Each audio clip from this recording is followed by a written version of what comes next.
समीकरण का इस प्रकार रूपांतरण कीजिए कि नए निर्देशांकों में x डैश y डैश के पद न हो। अब नए निर्देशांक का मतलब, नए निर्देशांक का मतलब क्या है, यानी x और y अक्ष नया हो जाएगा। तो यह x y अक्ष नया कब होता है, जब उसको रोटेट करते हैं, है ना। तो कितनी डिग्री को रोटेट करें कि इस समीकरण से x और y के पद हट जाए, हाँ, वो भी नए के सापेक्ष खुद रहा है, इसका मतलब यार डैश y डैश हट जाए। तो फिर रोटेशन के लिए फार्मूला क्या था, नए अक्ष में कन्वर्ट करने के लिए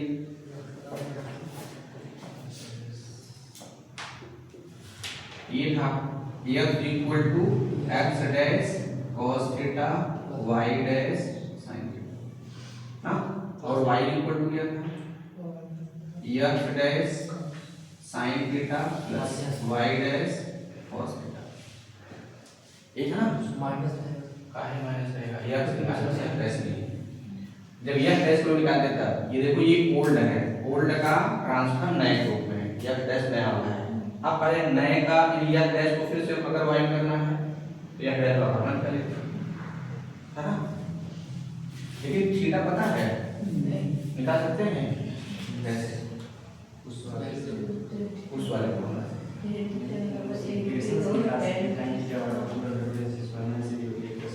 अच्छा, वो तो किसके लिए था, उससे निरूपित दो रेखाओं के बीच के कोण था, tan थीटा बराबर 2 रूट में a square minus a bar a plus b। एक और बताया गया था tan 2 थीटा बराबर 2h upon a minus b, ठीक है। तो क्या करेंगे, इस समीकरण की पहले तुलना कर लो। समीकरण 5x square 4xy plus 2y square 2x 2y minus 1 बराबर 0 की ax square 2hxy by square 2gx 2fy plus c बराबर 0 से तुलना करने पर, हाँ, तुलना करेंगे उस फार्मूले में केवल x एक ही था बस, बाई का कोई था नहीं ना। यहाँ से हम लोग क्या लगेंगे, a की वैल्यू आई x की वैल्यू यानी 2h ले लो, डायरेक्ट कैरेक्टर है ना। 2h बराबर -4, फिर b बराबर क्या होगा केवल 2h, इसलिए tan 2 थीटा बराबर ना, tan 2 थीटा बराबर क्या होता है 2h upon a minus b, एक है ना। तो 2h माने -4, a का मतलब b का मतलब कितना आ गया -4/1, ये तो है tan 2 थीटा।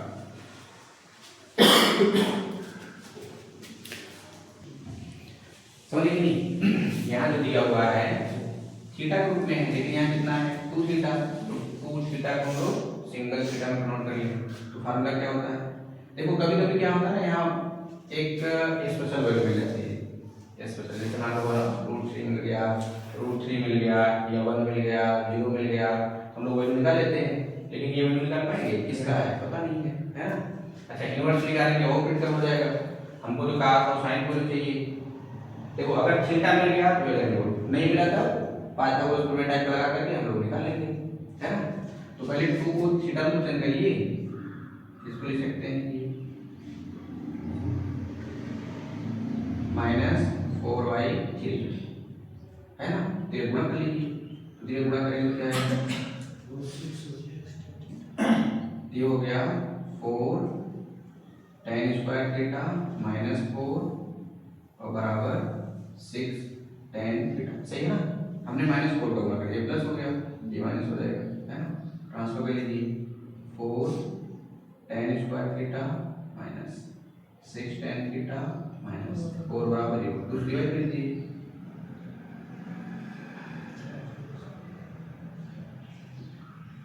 अब फैक्टर कर लो, 2 दूनी 4, घटाने पर 3 आ जाएगा ना। तो ये 2 tan square theta -4 tan theta plus tan theta -2 बराबर 0। अब बनाइए इसे, तो 2 tan थीटा, यहाँ से आपको मिलेगा tan थीटा -2 +1 कम होगा, तो फिर क्या मिलेगा, tan थीटा बराबर -1/2 है ना। अब क्या लगाएगा, पाइथागोरस में लगा, तो किसके लिए लगाएंगे, इसके लिए या इसके लिए या दोनों के लिए,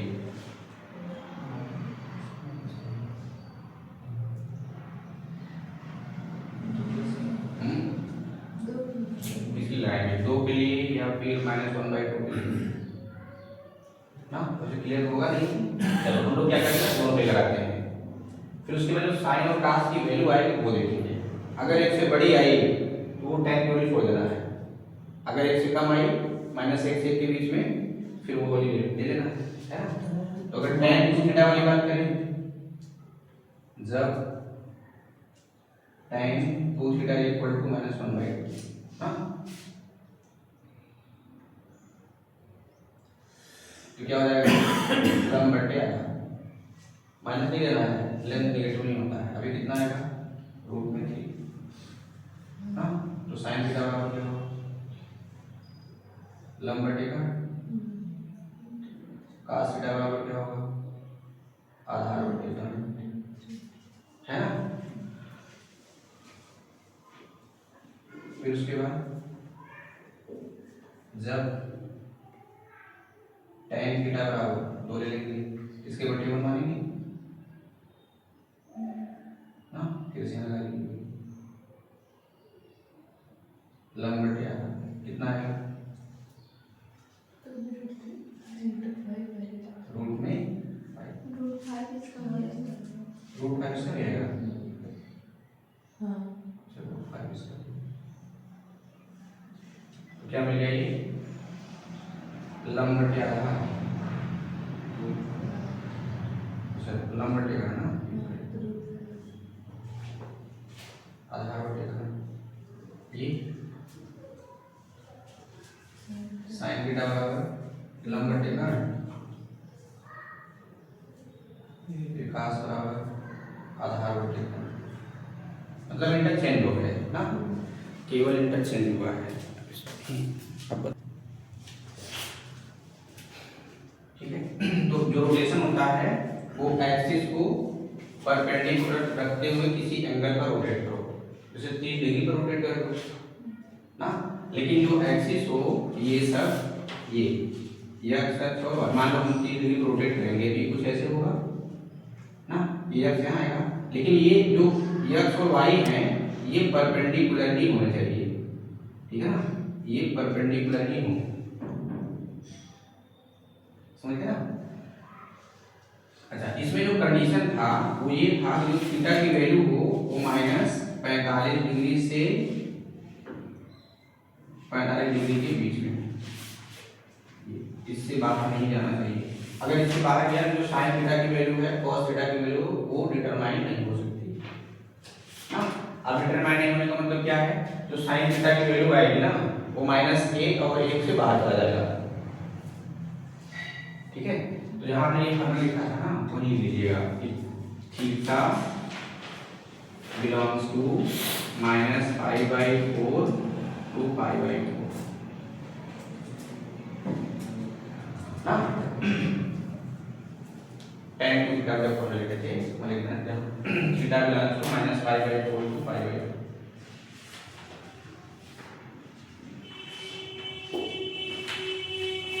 क्या वैसे लिखा है कि ये भी क्लोज इंटरवल है ना, सो ये सेट के रूप में है, ये सेट के रूप में और ये इंटरवल के रूप में, हाँ समझ गया। तो अब यहाँ चेक करो, अब यहाँ पे चेक करिए कि -45 से 45 में कौन एंगल देगा ना, ये जो माइनस वाला है बताओ ये वैल्यू ये क्या करेगा, अधिक कोण देगा ना, जो भी देगा 90 बढ़ा देगा, क्या देगा, ये क्या हो जाएगा, माइनस वाला एलिमिनेट कर देना, छोड़ देना, तो बचा कौन, केवल 2 वाला, ये वैल्यू हम लोग क्या करेंगे, रिलीज कर देना। ये वैल्यू हम लोग छोड़ देंगे, लेंगे कौन सा ये।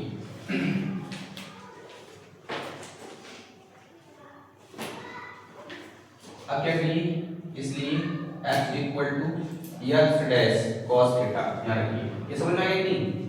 जो थीटा को लेना है उन्हें हमको वही लेना है, वो भी -45 से 45 के बीच में। तो अब ये वैल्यू और ये वैल्यू यहाँ पर करिए तो क्या मिलेगा, अच्छा अपान √5 दोनों में आएगा ना। ये हो गया x अपान √5 माइनस यहाँ रखेंगे तो 2y dash upon √5 and y equal to क्या मिलेगा, x डैश ये 2/√5 प्लस cos थीटा की वैल्यू जो हो जाएगा y डैश अपान ना, एंगल तो मिल गया। अब ट्रांसफॉर्मेशन के लिए यही चाहिए। अब ये वैल्यू तो प्राप्त कर लिए, अब उठा करके आप इस इक्वेशन 1 में रख दीजिए ना,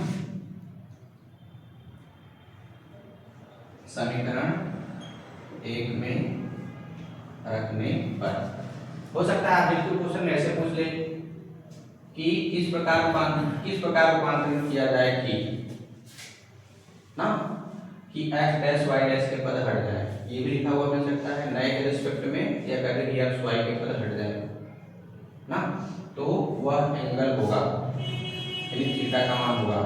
हम लोग क्या करेंगे, इस निकालेंगे ना। चलो अब इसको रखिए यहाँ पे,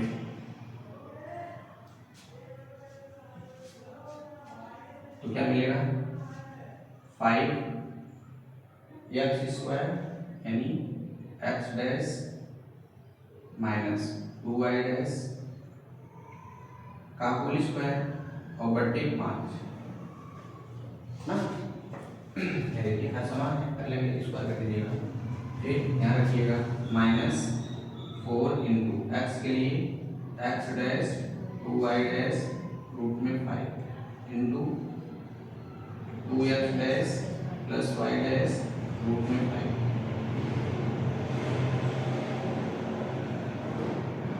यहाँ तक हो गया। इधर रखिएगा plus 2 x dash plus y dash का होल स्क्वायर बटे 5। यहाँ अब x वाली क्या करेंगे, हो जाएगा 2/√5 x dash 2y dash minus 2, अब y की वैल्यू फिर से वही 2x dash y dash upon √5 -1 बराबर 0। अब ये सब कर दीजिए, ये ओपन होगा, अच्छा ये कैंसिल हो जाएंगे, कैलकुलेशन भी करना है। चलो ये कैंसिल हो गया, x dash square plus 4y dash square minus 4x dash y dash, यहाँ रखिएगा, ये वाला अंतर चलिए बनाएगा -4y तो ये 2x dash square plus x dash y dash, अब यहाँ पूरा करेंगे -4x dash y dash minus 2y dash square बटे 5 हो गया। यहाँ पे प्लस ये हो जाएगा 2/5 4x dash square y dash square plus 4x dash y dash, यहाँ हम लोग क्या पाएंगे, यही सब लोग कैलकुलेट करते हैं ना, इसीलिए ये ऐसे कर दें, पूरा कर दीजिए 2x dash minus 4y dash minus 4x dash minus 2y dash -1 बराबर 0। अब ये कैलकुलेशन जरूर करने के लिए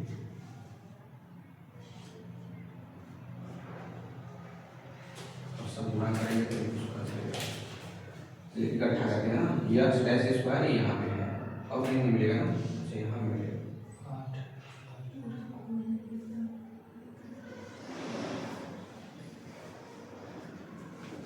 चलिए एक्स स्क्वायर ही कॉमन ले लो, यहाँ क्या मिल जाएगा 1 और यहाँ क्या मिलेगा माइनस का 8/5 और यहाँ क्या मिलेगा 8/5।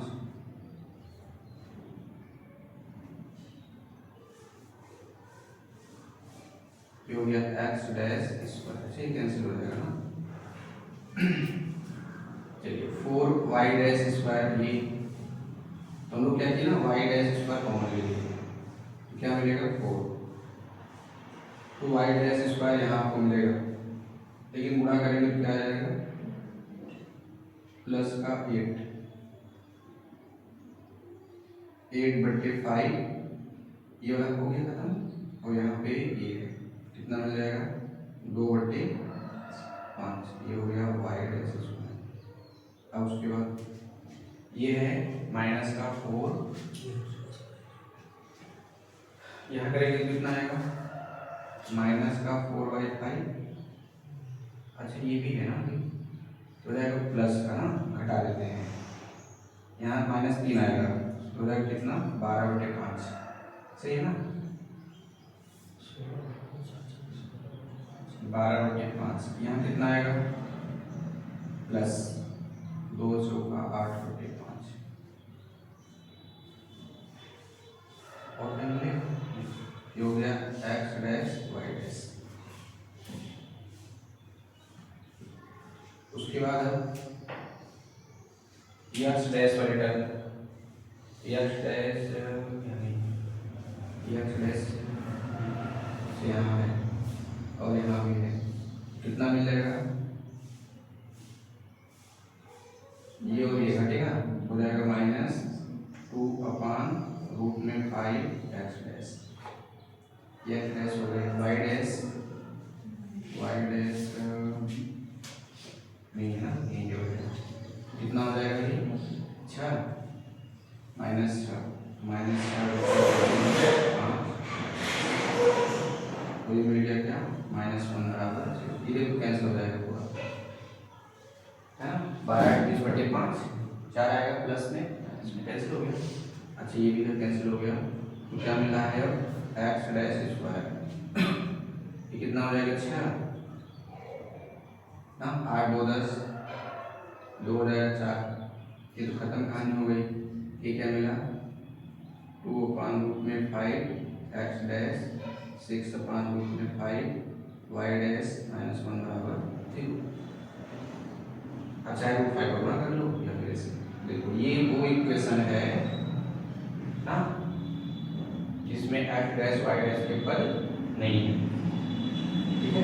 अब ऐसे सारे क्वेश्चन कर लेंगे ना, इसमें कोई दिक्कत है। तो क्वेश्चनों में थोड़ा ध्यान रखिएगा ना, नए निर्देशांकों में एक्स डैश वाई डैश के पद ना हो। अब नए निर्देशांक कब बनते हैं जब उसको रोटेट करेंगे ना, और फिर उसकी और जो शुरू हम लोग पढ़े थे उसमें कहा गया था मूल बिंदु को शिफ्ट कर दो, लेकिन एक्सिस का डायरेक्शन वही हो।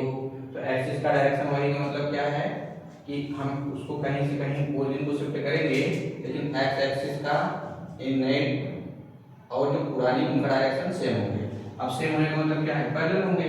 जब पैरेलल होंगे उनके बीच एंगल क्या होगा 0 होगा, है ना।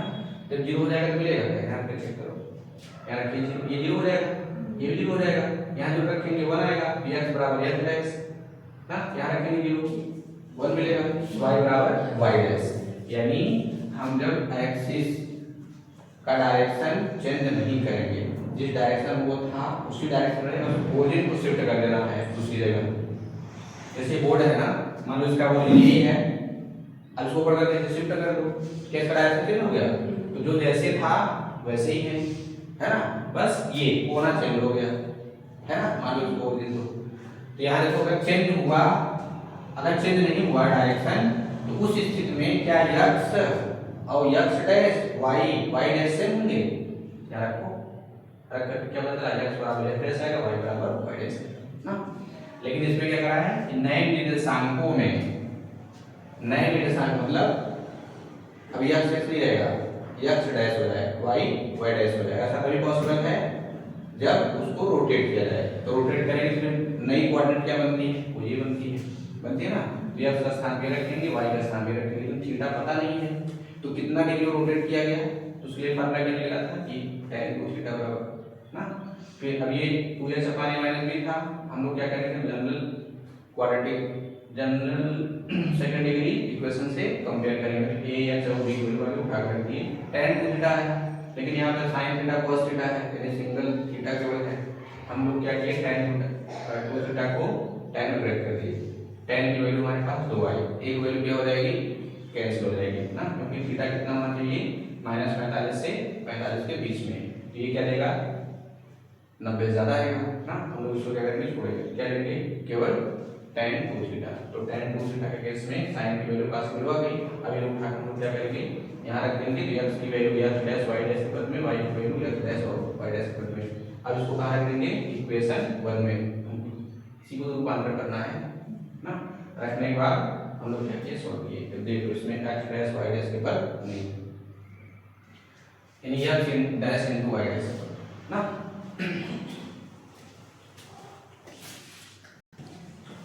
जीवा के मध्य बिंदु का बिंदु पर, ये टेंजेंट वाले में छूट गया था।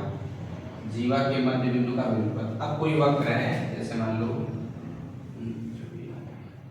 ये कोई वक्र है, पर नहीं है कोई वक्र है, ठीक है। अब इसमें जीवा कहाँ होगी, जीवा, तो जीवा क्या होता है वक्र पर स्थित किन्हीं दो बिंदु, वक्र पर स्थित किन्हीं दो बिंदु को मिलाने वाली ये जो रेखाखंड होती है वही कहलाती है जीवा। अगर इसका नाम होते क्या रहते हैं P और ये करते हैं Q, इसका मतलब क्या होगा अच्छा ये भी कर दो, ये हो गई जीवा, इस वक्र की जीवा। अब इस वक्र का नाम हम लोग क्या देते हैं, तो यस लिखता हूँ ना, a x square 2hxy by square 2gf 2fy plus c बराबर 0 ना। अब इस वक्र के जीवा के मध्य बिंदु का बिंदु पर आपको निकालना। अब ये पॉइंट क्या होगा, हमने नाम दे दिया x1 y1, कुछ भी हो सकता है, लेकिन इस बिंदु पर वर्ड आएगा क्वेश्चन वगैरह तो लोग x ले लेंगे ना। अगर आप x1 y1 लेंगे तब भी चलेगा, x1 के स्थान पे रिप्लेस कर देना है x को, और फिर y1 के स्थान पे y को रिप्लेस कर देना है ना। तो क्या मिल जाएगा रिक्वायर्ड इस वक्र के जीवा के मध्य बिंदु का बिंदु पर, ठीक है।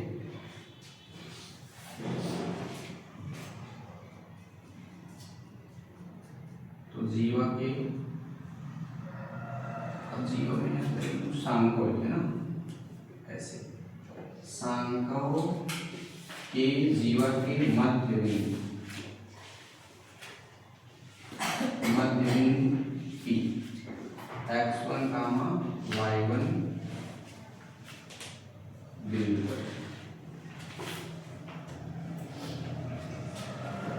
तो फार्मूला क्या होता है T इक्वल टू S1 ना, जहाँ S1 क्या है, बाकी डेरिवेशन बात करते हैं ना, सबका डेरिवेशन तो करते हैं ना, अगर सीखना होगा तो प्रूव करके जगह छोड़ देना, बता देंगे।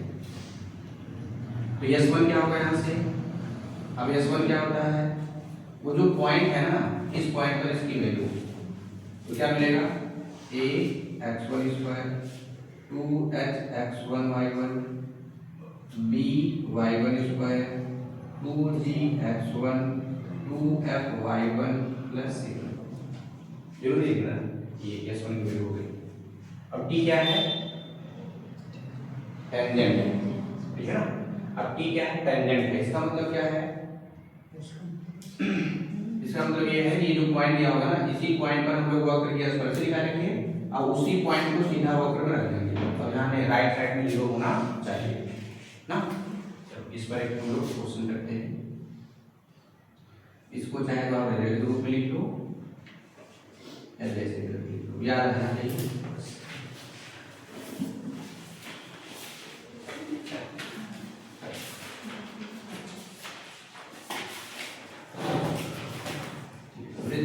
x square plus y square बराबर a स्क्वायर e,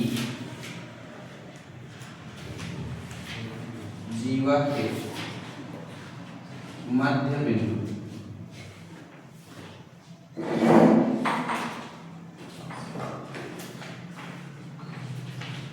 जीवा के मध्य बिंदु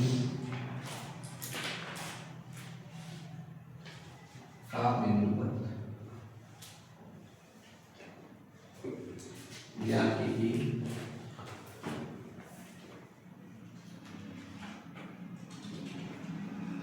जो अतिपरवलय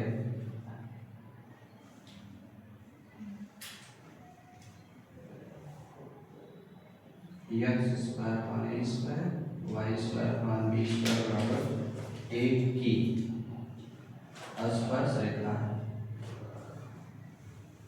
स्पर्श रेखा ना, ये क्वेश्चन है। तो देखो यहाँ क्या लिखा हुआ है, जीवा के सांकों के जीवा के मध्य। अब सांकों कुछ भी हो सकता है, लेकिन सर्कल देखो स्ट्रेट लाइन टाइप का नहीं होगी ना, या तो क्या होगा सर्कल, पैराबोला, इलिप्स और हाइपरबोला, या कुछ और भी हो सकता है ना। तो उस देखो ये भी आपका एक कर्व है, यहाँ पर मान लीजिए इस टाइप का हो गया, यहाँ भी हो सकता है ना। देखो जब वक्र मिलेंगे तभी आपको जीवा मिलेगा, स्ट्रेट लाइन में जीवा नहीं मिलता है ना। अगर खींचे तो ओवरलैप कर जाएगा, समपाती रेखा बन जाएगा, समांतर बन जाएगी, तो उसमें जीवा नहीं मिलता है। जीवा की बात वक्र में ही होता है ना। तो यहाँ क्या है, और किसकी जीवा का मध्य बिंदु पूछ रहा है, ये वृत्त की जीवा के मध्य बिंदु का गुणनफल ना। देखो बिंदु पर पूछ रहा है, हम लोग x के लेकर चलेंगे, चाहे तो आप x1 y1 मान लेना। तो जो जिस भी पॉइंट का बिंदु पर निकालेंगे, चाहे वो माना लास्ट में x से और y से को हटा देना ना। तो अब इसका हमको लॉजिक बता दो कि हम लोग इसमें करेंगे कैसे। इसका लॉजिक क्या होगा, बाकी सब तो पता है। जीवा के मध्य बिंदु का बिंदु पूछा है, फार्मूला ये होता है ना। तो जिस पॉइंट का बिंदु पद पूछ रहा है वो जीवा का मध्य बिंदु है, हम लोग को पॉइंट मान लेंगे ना। पॉइंट मानने के बाद क्या करेंगे, इस फार्मूला रख देंगे, तो क्या आ जाएगा, जीवा का समीकरण मिलेगा। तो क्या कहता है, ज्ञात की जो अतिपरवलय की स्पर्श रेखा हो, यानी वो जीवा वृत्त का क्या है, सॉरी वो जो समीकरण आएगा वो वृत्त का जीवा होगा, लेकिन वो जीवा अतिपरवलय की स्पर्शी होगी ना। तो फिर इसमें लॉजिक क्या लगाएंगे सॉल्व करने के लिए,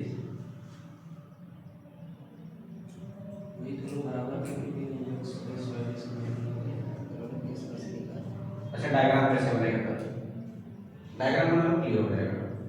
बाकी वो फार्मूला भी बता रहे हैं ना।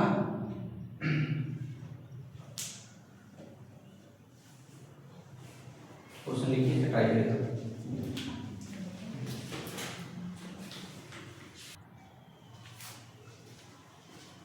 ये जीवा के मध्य बिंदु का बिंदु पर t बराबर s पर, t क्या है, मध्य बिंदु पर सांकों की स्पर्शी, ठीक है ना। s1 क्या है, मध्य बिंदु पर सांकों की वैल्यू ना, एक राइट वैल्यू निकाला गया है, x के स्थान पे x1, y के स्थान पे वैल्यू है ना।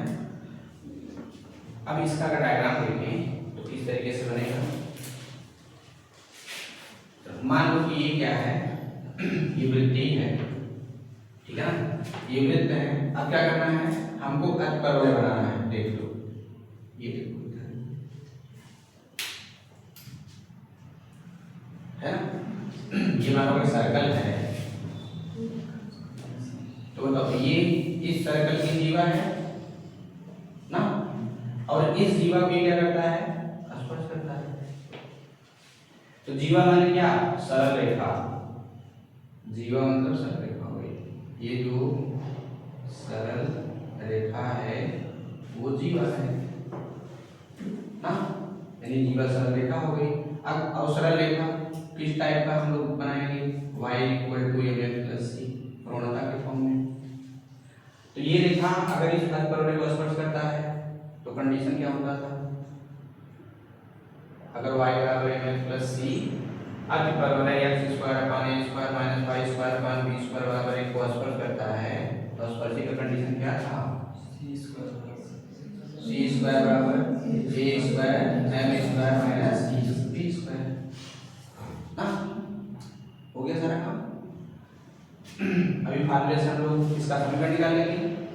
अब वो जो रेखा आएगी इस अंतराल को स्पर्श करेगी, कंडीशन लगा के हम लोग बिंदु पथ निकालेंगे, अर्थात जीवा का समीकरण आ जाएगा, है ना। तो यहाँ पे मान लेते हैं, माना जीवा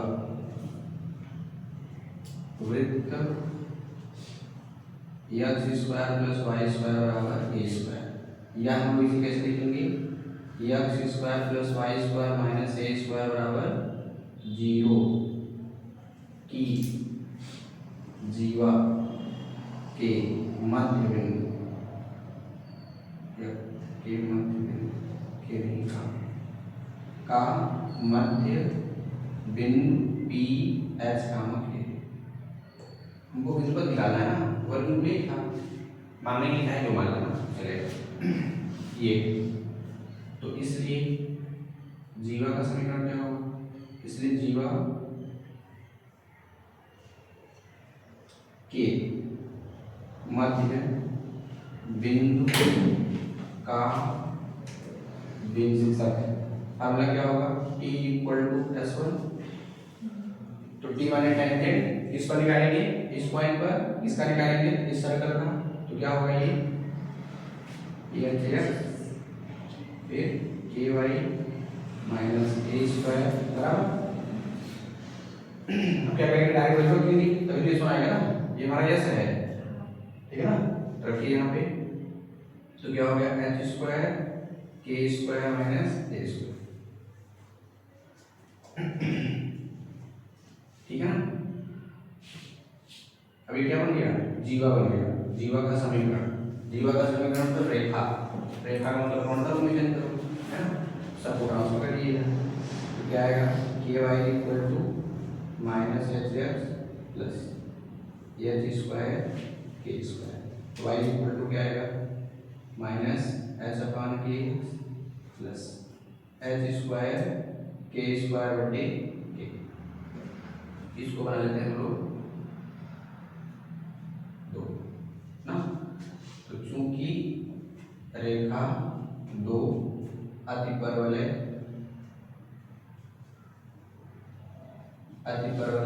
x square upon a square y square upon b square बराबर 1 की स्पर्श रेखा है ना, यानी वृत्त की जो जीवा है वह जीवा अतिपरवलय की स्पर्श रेखा है ना। तो अगर कोई रेखा अतिपरवलय की स्पर्श रेखा होती है तो c स्क्वायर बराबर a स्क्वायर या b square minus b square लगा देते हैं। इसलिए क्वेश्चन में सीधे नहीं दिया ना, तो c स्क्वायर बराबर लिखो ऐसे, या b square a square minus b square चलेगा, क्या कर दीजिएगा। तो यहाँ से c की वैल्यू क्या होगी, em होगा, ये क्या होगा पूरा y बराबर mx प्लस c, है ना। तो क्या मिल जाएगा, h square plus k square बटे k पूरे का होल स्क्वायर, और ये m की वैल्यू है तो माइनस h अपान k का होल स्क्वायर। अब कंपेयर करेंगे तो a तो a ही आएगा क्योंकि हमारा रूप है ना, तो क्या हो जाएगा a स्क्वायर, ये हो गया b स्क्वायर, ठीक है। इसको ऐसे रख दो, h square plus k square का होल स्क्वायर बटे k स्क्वायर, सही है ना। अब यहाँ क्या करते हैं हम लोग, एलसीएम मतलब ले लेते हैं, minus k square b square बटे k स्क्वायर, इससे कैंसिल अब निकाल। इसलिए बिंदु पर क्या होगा, इसलिए जीवा के मध्य बिंदु का, इसलिए जीवा के, जीवा मतलब ऐसे लिखो, इसलिए वृत्त के जीवा के मध्य बिंदु का बिंदु पर, हम लोग लास्ट स्टेज में है ना। तो क्या करते थे, h के स्थान पे h, k के स्थान पे y रखेंगे, तो ये देखो मिला क्या है, तो क्या हो जाएगा x स्क्वायर, ये हो गया y स्क्वायर का होल स्क्वायर, यहाँ रखेंगे क्या आएगा a square x square minus b square y square, तो this is the required locus of mid point of part of circle ना।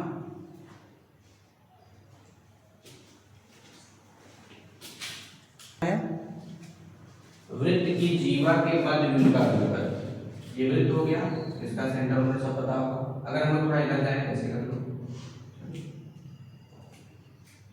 ना, तो जीवा मान लो यही है, वृत्त की जीवा हो गई। अब इसका मिड पॉइंट ले लेते हैं। अब यहाँ दिमाग में रहा कि एक्स पे आ गया पॉइंट ऐसा वैसा मिलेगा, है कि नहीं। जैसे फिर एक्स पे आ गया तो एक्स का मान 0, वाई एक्स का मान कुछ होगा, वाई का मान 0 हो गया, ऐसा कुछ, ठीक है ना। तो ये हो गया इस वृत्त की जीवा, जिसका मध्य बिंदु हम लोग ये क्या मान लिए, एच का मान के ना। तो वृत्त की जीवा अति परवलय को स्पर्श करती है, तो डायग्राम ऐसे बना ना। अभी तो कैसे बने, अगर चाहे तो अगर सेम वैसे सिमेट्रिक होता ही है, आप चाहे तो बना सकते हैं ऐसे ना। तो हम लोग क्या करेंगे, वृत्त की जीवा का समीकरण निकालेंगे, यानी सांकों की जीवा का मध्य बिंदु का बिंदु पर। तो फार्मूला क्या होता था, T = S1। तो पहले देखना है ना कि हम लोग जीवा किसका निकाल रहे हैं, तो जिसका निकालेंगे वो सांका होगा। अब उसी से हम लोग क्या निकालेंगे, S1, उसी पर क्या निकालेंगे, टेंजेंसी ना। और जो बिंदु यहाँ जिस बिंदु का बिंदु पर निकालेंगे उसका हम नाम देंगे x का मान के, बाकी आप चाहे तो मान लेना, ये x1 y1 मानेंगे, लास्ट में लिख देना कि x1 के स्थान पे x, y1 के स्थान पे y है ना, मानने के लिए कुछ मान सकते हो। अब जैसे ही हम लोग इस वृत्त का जीवा निकाल लिए, जीवा का समीकरण, अब ये जीवा अति परवलय को स्पर्श करता है ना। तो जीवा माने क्या, सरल रेखा। अब सरल रेखा मतलब क्या, y बराबर mx प्लस c टाइप का, जैसे लोग हमला पढ़े थे स्पर्शी वाला वो बना रहे हैं। तो ये स्पर्श करेगा, तो कोई रेखा अति परवलय को स्पर्श कब करती है, जब कंडीशन ये होता है, ठीक है ना। इसमें आपने माना क्या था, x और k या तो आ जाए या तो गायब हो जाए, ठीक है ना। यहाँ फिलहाल मिल गया हल करने के बाद यहाँ पे, अब ये तो हटा नहीं, लेकिन जो लोकस निकालने का रूल है कि x के स्थान पे x, k के स्थान पर y करेंगे, हमको रिक्वायर्ड बिंदु का बिंदु पर मिल जाएगा ना। समझ आया यहाँ पे, और कुछ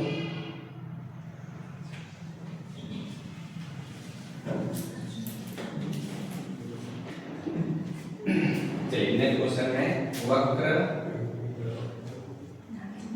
y² बराबर 8x तथा xy बराबर -1 का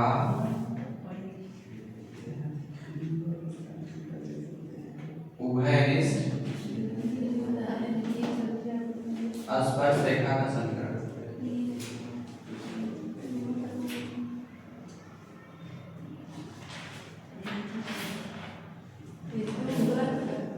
ये हुआ था,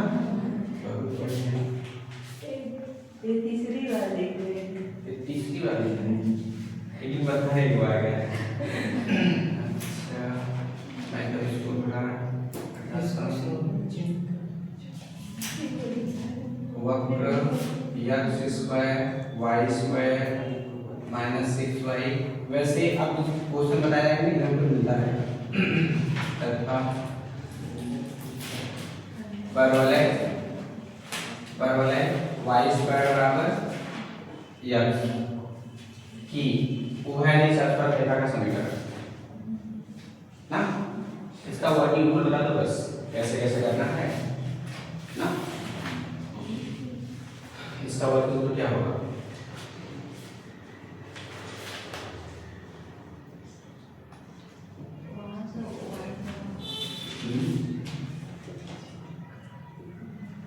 एक बात ध्यान रखना हमेशा स्पर्श बारे में, ये देखना कि हमको किस प्रकार की स्पर्श निकालना है। अब जिस प्रकार की स्पर्श निकालना है वो किसी न किसी प्रकार का स्पर्श करेगा ही। जब स्पर्श करेगा तो उसके लिए कंडीशन क्या है ये पता है ना। अब ऐसे यहाँ देखो क्या कहा है, ये वक्र है अर्थात ये वृत्त है, और ये वृत्त और ये परवलय, ये उभयनिष्ठ स्पर्श रेखा का समीकरण निकालना है, ठीक है ना।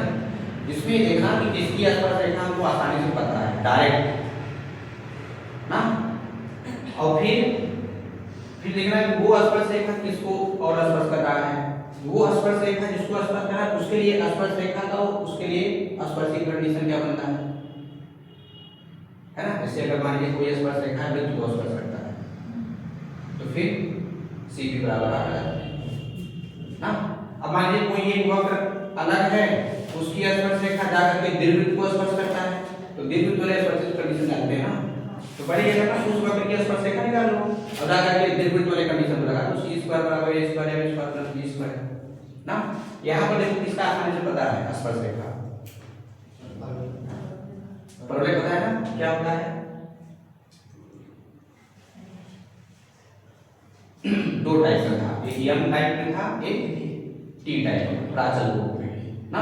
जैसे अगर नहीं पता है तो M वाला क्वाड्रेंट पता कर लो, और या फिर प्राचल का पता है AT² 280 AT² 280 पर इसकी स्पर्शी निकाल लो, और ये जो स्पर्शी आएगी इस वृत्त को स्पर्श करती है तभी तो खनिज होगा ना, यानी इसकी जो स्पर्शी आएगी वो इसकी भी स्पर्शी होगी।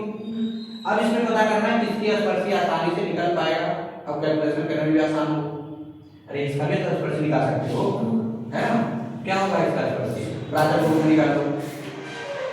वैसे प्राचल रूप में इसका क्वाड्रेंट क्या होता है A cos theta A sin के साथ, लेकिन जब सेंटर 0 0 होता है तब, लेकिन ये क्या है जनरल टाइप का है तो क्या बनेगा F = H plus A cos theta K plus A sin theta, थोड़ा लेंदी हो जाएगा, आएगा ऐसे नहीं आएगा। तो इसकी स्पर्श रेखा निकालो और जाकर के ये आज परवलय को स्पर्श करता है उसके कंडीशन क्या है C बराबर A by M, तब भी निकाल सकते हो, वैल्यू दोनों तरीके से आएंगे, लेकिन कैलकुलेशन सिंपल किसमें हो रहा है उसे कर लो। तो हम लोग इसकी स्पर्श निकाल लेंगे और वृत्त वाले की स्पर्श करता है तो CP बराबर लगा देंगे, यानी केंद्र से स्पर्श रेखा पर डाले गए की लंबाई बराबर वृत्त की त्रिज्या, एकदम सिंपल, ठीक है ना। अब कर लेंगे तो हम लोग क्या करेंगे इसका स्पर्श मानेंगे K by M। अब ध्यान दें ये पता है नहीं, इसमें ये पता है नहीं कितना होगा, यहाँ से 1/4, तो जब लोग रखेंगे यहाँ पे तो आपको मिल जाएगा mx plus 1/4m। अब ये इसकी स्पर्शी है तो इसके केंद्र से इस पर डाले गए लंबी लंबाई त्रिज्या के बराबर, और यम निकाल लेना क्योंकि यम ही माने हो, और यम जब बाहर रख देंगे हमको उस पर रेखा का समीकरण मिल जाएगा, ठीक है ना। तो आप ऐसे कर लो, या प्राचल रूप में T वाले में क्वाड्रेंट क्या होता है AT² 280, तो A की वैल्यू कितनी आई 1/4 यहाँ से, तो प्राचल का एलिमेंट हो जाएगा यहाँ T² 4 और यहाँ रखेंगे हो जाएगा T/2। अब ये प्राचल में अब इस पर स्पर्श निकाल, अब यहाँ ने क्या माने इसमें केवल T माने हो, या तो T आ जाए या तो T एलिमिनेट हो जाए। अगर T एलिमिनेट हो गया डायरेक्ट निकल जाएगा, अगर नहीं एलिमिनेट हुआ था तो T की वैल्यू निकालो और फिर उठा करके जो इक्वेशन यहाँ बनाएंगे y * T/2 और फिर क्या है ये हो जाएगा आपका हाफ x प्लस ये T² / 4। जो T की वैल्यू यहाँ हम लोग स्पर्श रेखा लगाने के बाद कंडीशन जो T की वैल्यू है उठा के रख देंगे, हमको स्पर्श रेखा का समीकरण मिल जाएगा जो परवलय और वृत्त दोनों को स्पर्श करेगा अर्थात उपनिषद ना। इसका कांसेप्ट क्लियर है ना कि कैसे कैसे करना है। हम चाहें तो इसकी स्पर्शी निकाल लें और ये परवलय को स्पर्श करती है C बराबर A by M कंडीशन से, जो भी अननोन होगा उसकी वैल्यू आ जाएगी और उठा करके रख देंगे, रिक्वायर्ड इक्वेशन मिल जाएगा। पहला तरीका। दूसरा तरीका क्या है कि हम इसकी स्पर्शी निकाल लें, इसकी स्पर्शी मान भी निकाल लें और फिर ये क्या करता है इसको स्पर्श करता है, तो हम लोग क्या करेंगे CP बराबर R करके अब जो भी अननोन होगा निकाल लेंगे और फिर उस वाले जिसमें माने थे जैसे लोग यहाँ m माने थे m निकाल कर देंगे। तो ये जो m की वैल्यू है ना इसी वजह से निकलेगा, अन्यथा निकाल नहीं सकते, ठीक है ना। तो चाहे आप इससे स्पर्श रेखा निकाल के यहाँ कंडीशन लगा दो या स्पर्श रेखा यहाँ करके यहाँ कंडीशन लगा दो, दोनों से रिजल्ट सेम मिलेंगे। बस अब ये देखो कैलकुलेशन किस पर सिंपल है, तो सिंपल हमको लगता है इसी से होगा, है ना। इससे थोड़ा लंबा हो जाएगा ना, तो इसको कर लीजिएगा करके आप सॉल्व कर लीजिएगा। इसका जो आंसर है वो है आपका x माइनस 2y प्लस 1 बराबर 0। ये इसका आंसर है।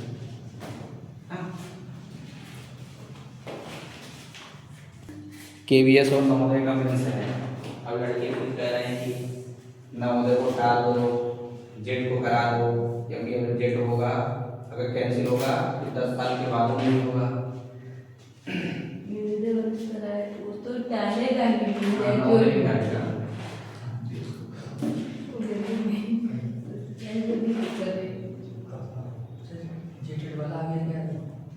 जेड कितनी है? जेड आया है, जेड झारखंड एलिजिबिलिटी टेस्ट ऐसे जेड नहीं होता है। नेट नेट ज्यादा पैसे स्टेट अपना पढ़ना कराती है, वहाँ से ड्रॉप तैयार हो चुका है, लेकिन नॉर्मल आप वो नहीं कर सकते। सांकों का अवयव, सांकों का अवयव।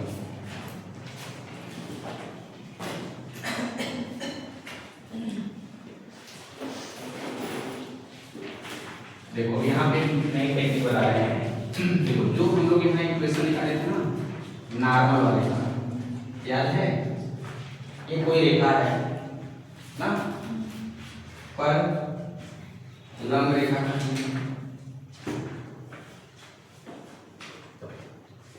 लंब रेखा का समीकरण क्या होता था?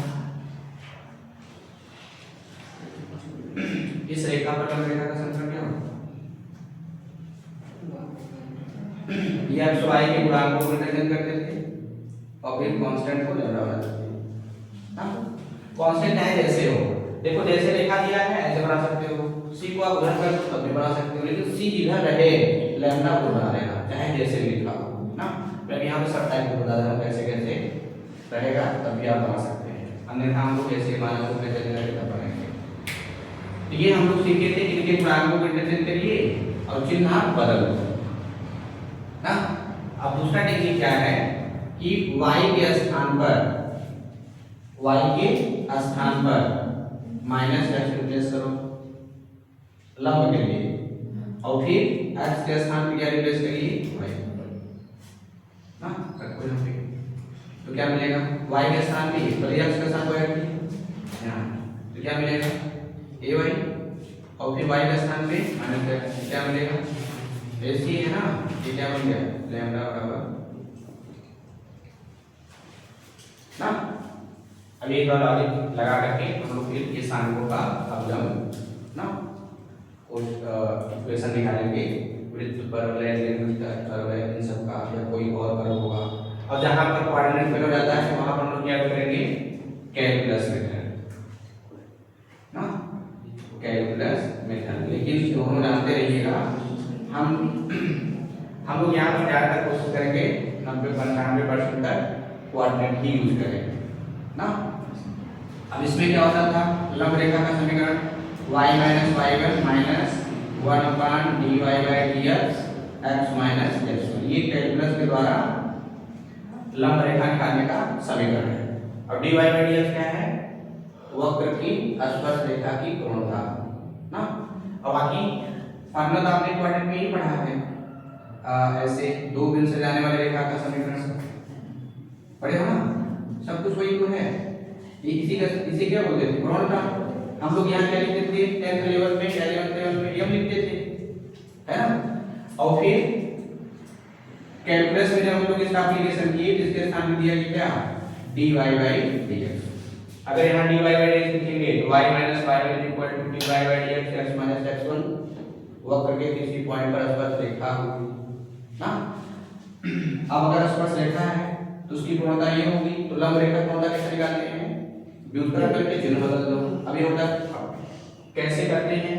क्योंकि m1 m2 बराबर माइनस, अगर मान लो m2 लंब रेखा का है, m1 स्पर्श रेखा का है, ये होता है जब हम लोग रखते हैं तो कुछ ऐसे मिलता है। इसलिए कहा जाता है कि जो स्पर्श रेखा की कोणता आई है उसका व्युत्क्रम करके माइनस लगा दो, लंब रेखा की हो जाएगी ना। और स्पर्श रेखा अभिलंब लंब होते हैं स्पर्श रेखा और लंब रेखा एक दूसरे पर लंब होते हैं, ठीक है ना। समझे कि जैसे मान लो ये वक्र है, अब यहाँ हम लोग पॉइंट ले लिए, अब स्पर्श रेखा निकालेंगे, ये इस पर लंब है, ये ऐसे होगा, ये हो गया ना। स्पर्श रेखा पर अवलंब क्या है, लंब है ना। स्पर्श रेखा पर अवलंब रेखा लंब है, यानी दोनों एक दूसरे क्या होते हैं, लंब होते हैं। इसका मतलब ये क्या बनाएगा बताओ, ये क्या बनाएगा, टेंजेंट पेयर ना, ये पेयर आपके स्ट्रेट लाइन बनाएगा, ठीक है ना।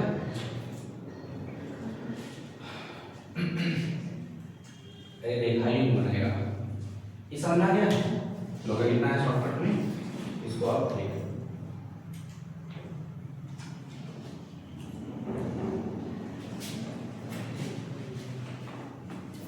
और बाकी वो जो हम जानते हैं कि या स्वाई के बाद को चेंज करेंगे और चिन्ह बदल देंगे।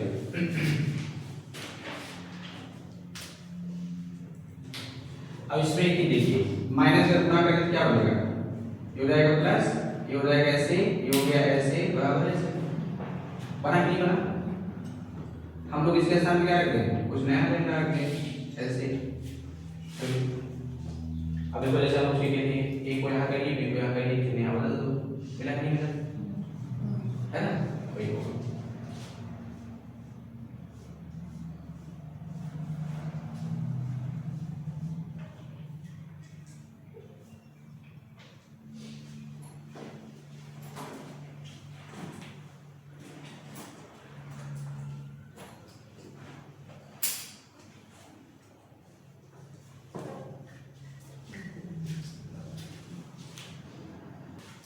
देखो अगर मान लो रेखा इस टाइप का हो तो फिर कैसे लंब निकालेंगे, इधर देखिए ऐसे, y बराबर mx प्लस c, हाँ ये y के स्थान पे, x के स्थान पे ये, ऐसे कर लो, बस एक ही रखो बस। अब बाकी मानक रूप में तो ऐसे कर करेंगे, ठीक है, नहीं तो फिर ऐसे भी करेंगे चलेगा, इसलिए टेक्निक याद रखना ना, कि y के स्थान पे माइनस x और x के स्थान पे y रख दीजिए, और बाकी जो कांस्टेंट बचेंगे उनको लैम्डा मान लें ना। कांस्टेंट जहां पर हो पूरा उसी क्या मान लेंगे, लैम्डा, और लैम्डा का मान निकालोगे प्रश्नानुसार। अच्छा अभी जो यहाँ बताया गया कि अगर कोई वक्र है, इस पर एक पॉइंट लिया गया, पर स्पर्श रेखा खींचा गया और उस पर एक और रेखा खींची गई जो स्पर्श रेखा पर लंब है, यहाँ पर एक की पॉइंट आपको मिलता है कि जिस पॉइंट से स्पर्श रेखा जाती है उसी पॉइंट से अवलंब भी जाएगी ना। जिस पॉइंट से स्पर्श रेखा गुजरती है उसी पॉइंट से लंब गुजरेगा। ये देखो ये लंब रेखा जो है, मान लो कि ये वाली रेखा ये है ना, ये वाली रेखा ये है। अब जो ये वाली रेखा निकली वो कौन सी है, वो रेखा मान लो ये माइनस x बराबर एम वाई प्लस लैम्डा। देखो जैसे हम लोग यहाँ पर ऐसे निकालिए, तो जो इक्वेशन यहाँ से आएगा हम ऐसे मानक रूप में बदल करके भी निकालेंगे, वही आएगा, किसी प्रकार का कोई परिवर्तन नहीं होगा। बस ऐसे ध्यान रखना है, लैम्डा कांस्टेंट जहां होगा लैम्डा वही लिखना है, ठीक है ना। अब अगर इससे प्रॉब्लम क्रिएट हो रहा है, आप मानक रूप बदल करके तब कर लीजिएगा, हमेशा लेफ्ट में लैम्डा रखो, हमेशा हो जाएगा। अब ऐसे क्या है, नल वेग है, मानक रूप बदलने की जरूरत नहीं है। अब जो लैम्डा है ये रेखा कहां से बजा रहा है, इस पॉइंट से, ये पॉइंट क्या है, इसको संतुष्ट करेगा और लैम्डा की वैल्यू आ जाएगी, उठा कर रख देंगे, फिर स्पर्श रेखा पर लंब रेखा का समीकरण हो जाएगा ना। तो आपको कोई दिक्कत नहीं, लंब चाहे जहां कांस्टेंट हो जैसे भी लिखा हो निकाल सकते हैं ना। अब मिटा दें,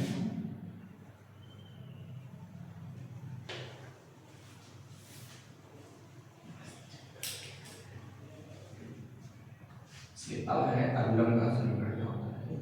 तो पहले अवलंब का समीकरण निकालने से पहले हम लोग पढ़ेंगे अवलंब क्या है ना, अवलंब रेखा।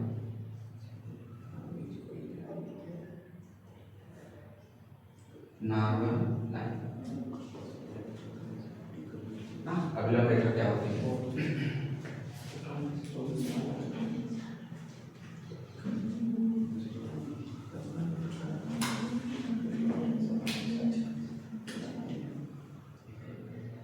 शांतो जिसका समीकरण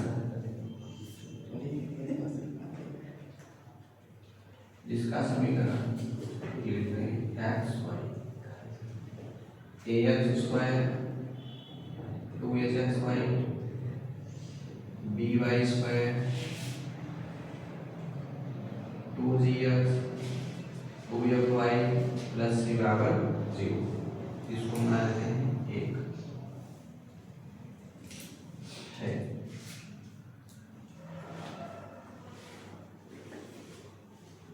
के किसी बिंदु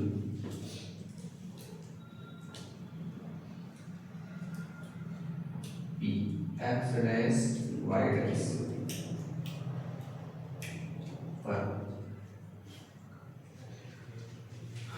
स्पर्शी ए पी बी की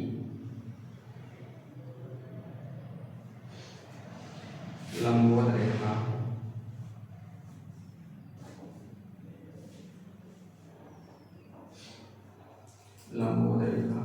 नाम देते हैं पी ए।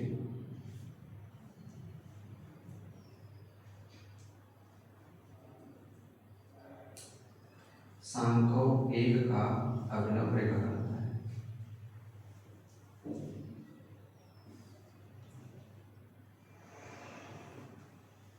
अभिलंब रेखा या अभिलंब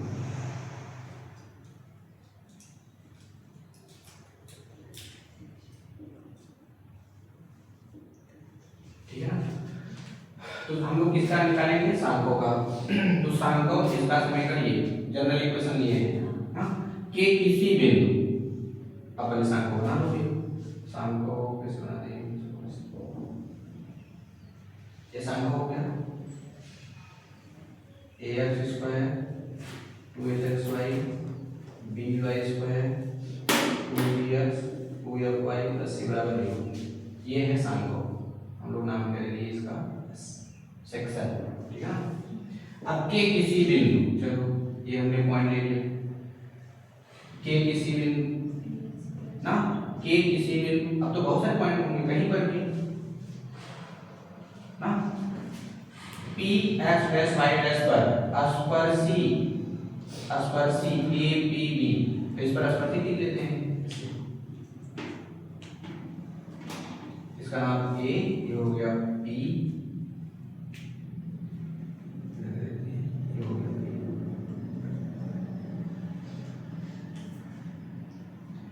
की लंबवत रेखा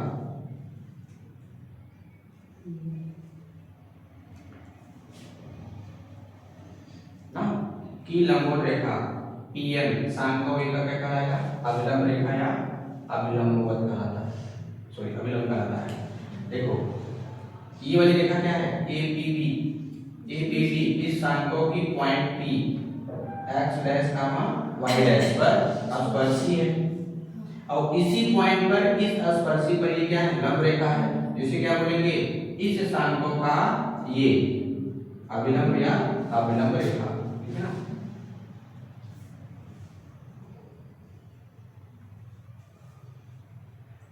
लेकिन ये जो पॉइंट होगा इसे हम लोग क्या बोलते हैं टेंजेंट पॉइंट ना। लेकिन अब इसके लिए क्या बोलेंगे नॉर्मल पॉइंट है ना।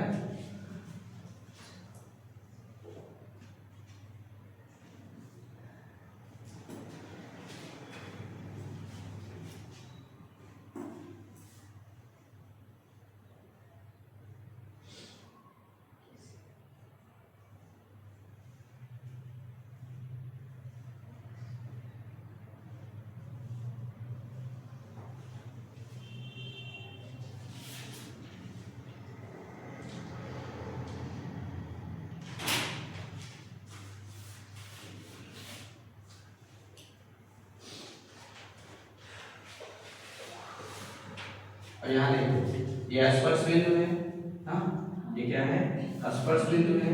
ये क्या है इसकी स्पर्शी है और ये क्या है अभिलंब है हाँ। यानी सांको के किसी बिंदु पर स्पर्शी और अभिलंब परस्पर लंबवत। इसका मतलब क्या हुआ बिना स्पर्शी के अभिलंब खींच नहीं सकते है ना।